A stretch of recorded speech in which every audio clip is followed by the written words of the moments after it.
Juliette Droz, bonjour. Bonjour Jean-Jacques. La campagne pour la primaire à droite, si vous avez suivi l'actualité ce week-end, vous avez compris qu'elle était bien lancée. Les candidats enchaînent les meetings. Forcément, cette campagne, ça nous rappelle les dépenses, parfois incontrôlées des candidats, parce que c'est bien, beaucoup de meetings et tout, mais qui paye? C'est nous, hein? C'est nous. Il y a 2 ans, les fausses factures dans l'affaire Big Balion, affaire dans laquelle Nicolas Sarkozy est mis en examen pour financement illégal de campagne électorale. Juliette, cette fois, est-ce que tout est sous contrôle? Alors, je ne vous cache pas que dès qu'on évoque la question du financement de la primaire, Oui. on sent une certaine crispation chez les Républicains qui ont 2 mots à la bouche, sobriété et transparence.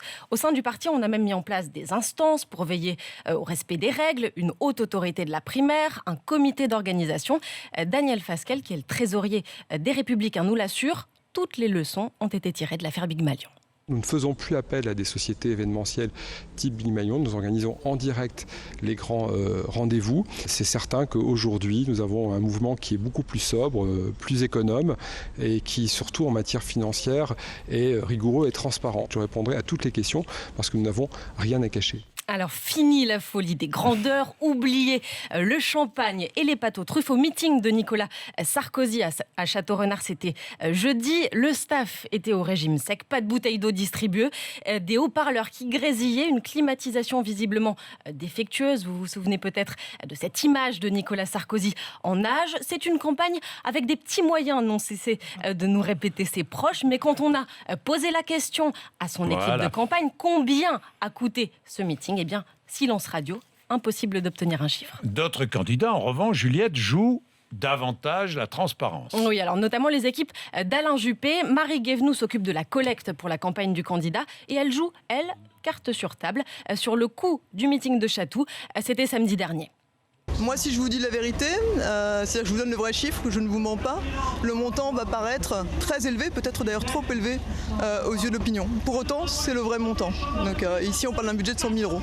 Voilà, et puis autre candidat à promettre aux électeurs la transparence, Bruno Le Maire.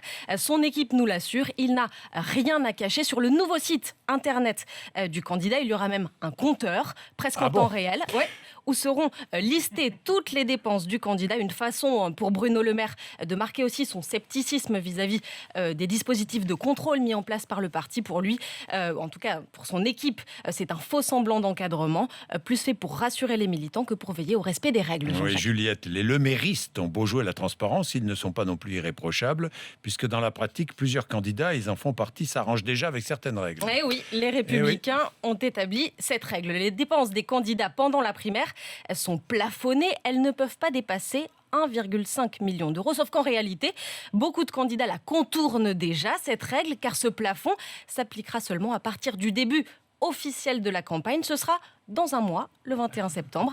Et jusqu'à cette date, on est dans une sorte de no man's land comptable. Aucune dépense n'est enregistrée dans les comptes de campagne de la primaire. Du coup, les têtes d'affiche annoncent des budgets bien au-delà de la limite. En profitant du flou, Alain Juppé aurait levé 3 millions d'euros. On serait à 2 millions pour Bruno Le Maire et François Fillon. Et c'est d'ailleurs un gros problème pour la commission des comptes de campagne qui a alerté les Républicains sur le sujet. Aucune réponse à ce jour.